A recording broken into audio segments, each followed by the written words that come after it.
படத்துல இருக்கு. கையை தட்டினா ஆரம்பிக்க அவன் அப்படின்னு சொல்லுவாங்க. ஒரு சின்ன பயம், அதனால மனசுக்குள்ளேயே வச்சுக்கிட்டு அமைதியா உட்காந்துருவாங்க.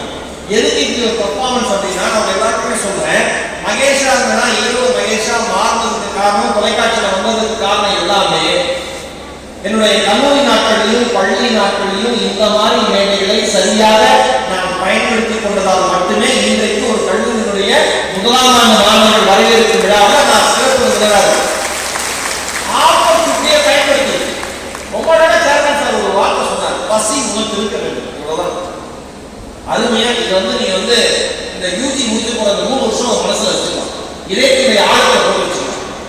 உங்களுக்கு இருக்கணும் இந்த ஹங்கர், இந்த தேடல், இந்த பசி. அந்த பசி பெரும் தீ உங்க மனசுக்குள்ள இருந்தா மட்டும்தான் நீங்க அடுத்தடுத்த லெவல்ல அச்சீவ் பண்ணவே முடியும். நீங்க நிறைய பெற்றோர்களை பாக்குறேன், வசதியான பெற்றோர்கள் இருக்கீங்க, இல்ல நடுத்தர வசதியோட சில பேர் இருக்கீங்க, இல்ல வசதி குறைந்த பெற்றோர்கள் இருக்கீங்க. இங்க இருக்கிற எல்லா பசங்களுக்கும் பொண்ணுங்களுக்கும் புதுசா சேர்ந்த ஸ்டூடெண்ட்ஸ்க்கும் ஒரே ஒரு வார்த்தையை சொல்றேன், உங்க அம்மா அப்பா ராஜா மாதிரி ராணி மாதிரி வாழ்ந்தாங்களான்னு தெரியாது. உங்க அம்மா அப்பா ராஜா மாதிரி ராணி மாதிரி வாழ்ந்தாங்களான்னு தெரியாது. ஆனா தனக்கு பிறந்த குழந்தைகளை ராஜாக்களாக ராணிகளாக வளர்ப்பதற்கு மட்டும்தான் பெற்றோர்கள் ஆசைப்படுகிறார்கள். அவன் இலவசனா வந்துடணும், இலவசியா வந்துடணும், இதுதான் பெற்றோருடைய ஆசையே.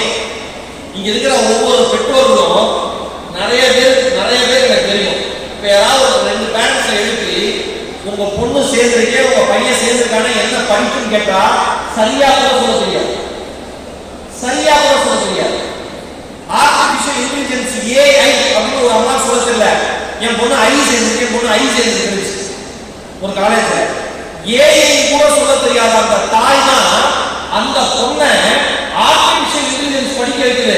இந்த மேஜிக்கு நம்ம ஊர்ல பெற்றோர்களை தாண்டி உலகத்திலே வேற யாராலையும் பண்ணவே முடியாது. நீங்க என்ன படிக்கிறீங்க, எங்க போறீங்க, எங்க வரீங்க எதுவுமே தெரியாது. ஆனா என் உசுருக்கு வந்து நான் உனக்கு உழைச்சிருக்கா, படிச்சு என்ன மாதிரி கஷ்டப்படாதான் நல்லா மட்டும் ஒன்றா சாமின்னு சொல்ற ஒரு பொங்கு மண்டலத்திலிருந்து நான் பேசுறேன்.